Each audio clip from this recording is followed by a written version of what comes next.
Di depan tiga orang itu, lorong itu berangsur-angsur menjadi lebih lebar. Saat mereka melangkah keluar dari lorong, mata mereka tiba-tiba terbuka. Apa yang muncul di depan mereka adalah aula besar yang luas. Saat ini, di aula besar ini, sudah ada dua sosok, yaitu Niu Xiaotian dan Cihe. Bang! Bang! Namun, saat ini, Niu Xiaotian dan Cihe sepertinya tidak menyadari kedatangan Qin Yichen. Mereka dengan penuh semangat menggunakan jalur serangan yang kuat dan meledakkan tirai tipis di aula besar, bergandengan tangan dengan mereka. Di bawah serangan topeng, Riyad terus beriak. Melihat gerakan mereka, mata Qin Yichen tiga bergerak sedikit ke atas, lalu membeku pada dua cahaya dan bayangan beterbangan di topeng. Melalui topeng yang hampir transparan, mereka bisa terlihat samar-samar.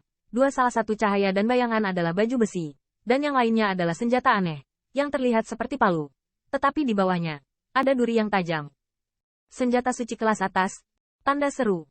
Melihat dua cahaya dan bayangan, pupil mata leluhur Lei Yao dan Wu Xiao tiba-tiba menyusut, dan ekspresi bersemangat muncul di mata mereka.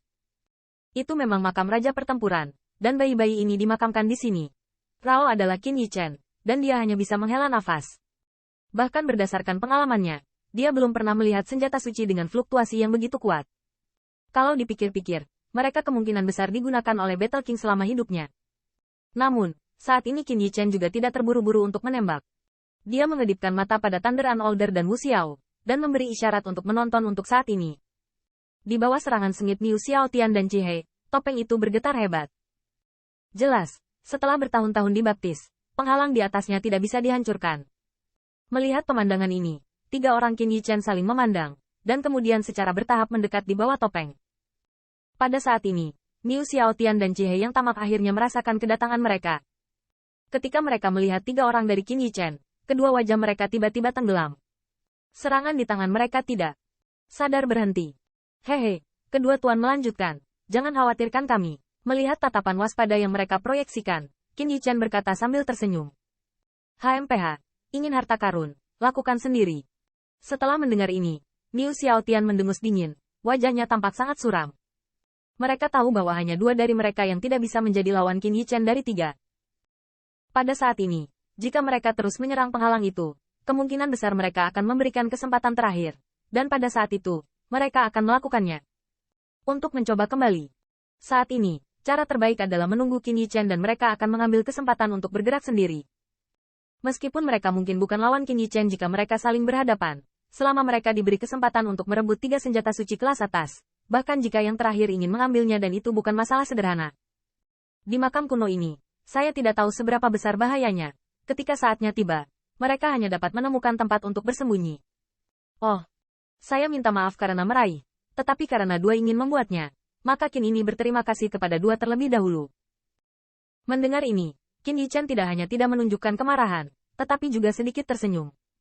Dan saat suaranya turun, leluhur Guntur dan Wu Xiao juga mengerti. Mereka tidak mengatakan apa-apa dan mendesak jalan itu secara langsung, menggunakan jalur serangan yang kuat terhadap serangan tirai tipis di atas aula besar. Saat mereka bergerak, Niu Xiaotian dan Cihe saling memandang. Mereka memiliki cahaya terang berkilauan di mata mereka, dan asal sejati di dalam tubuhnya mengalir seperti banjir. Jelas, mereka siap mengambil gambar kapan saja. Qin Yichen berdiri dengan tenang, jadi dia sepertinya tidak khawatir tentang perampasan Niu Xiaotian. Dengan leluhur Rai Iblis Tua dan serangan sengit Wu Xiao, topeng di udara aula besar berangsur-angsur memudar, dan riak di atasnya bergetar hebat, seolah-olah itu akan pecah kapan saja. Melihat pemandangan ini, napas Niu Xiaotian dan Cihe menjadi sedikit berat, dan mata leluhur tua Iblis Petir dan Wu Xiao melirik mereka, dan ada juga sentuhan kewaspadaan di mata mereka.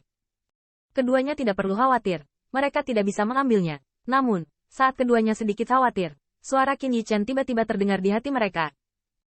Mendengar ini, leluhur Guntur dan Wu Xiao diam-diam menghela nafas lega di hati mereka. Untuk Qin Yichen, mereka secara alami percaya, dan yang terakhir berani mengatakannya, pasti memiliki kepastian yang mutlak. Kaca. Di bawah serangan ini, suara berderak kecil tiba-tiba terdengar. Tiba-tiba, mata lima orang menatap celah di tirai tipis.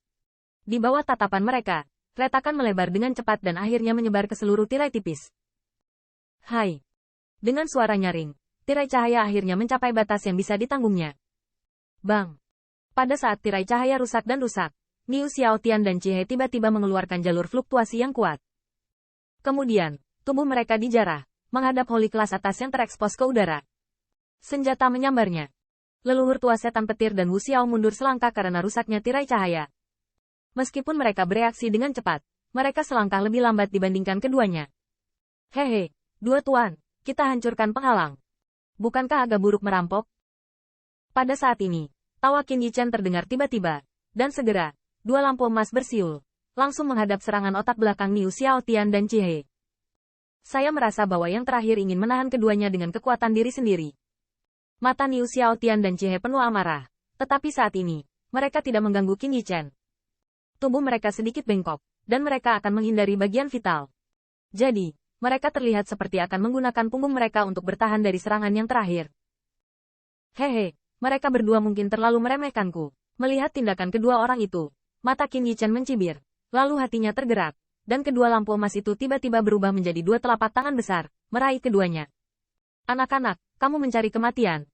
Dicengkeram oleh telapak tangan emas, Niu Xiaotian dan Cihe sama-sama berteriak. Mereka berjuang untuk membebaskan diri dari kendali yang terakhir. Namun, saat ini, sudah ada dua sosok di samping mereka. Bersiul lewat, dua cahaya dan bayangan yang semula melayang di udara, telah tertangkap di tangan mereka. Tetap. Melihat leluhur tua Lei Yao dan Wu Xiao bahkan selangkah lebih maju, wajah mereka berdua menjadi sangat jelek, dan di mata mereka ada kemarahan yang mengamuk.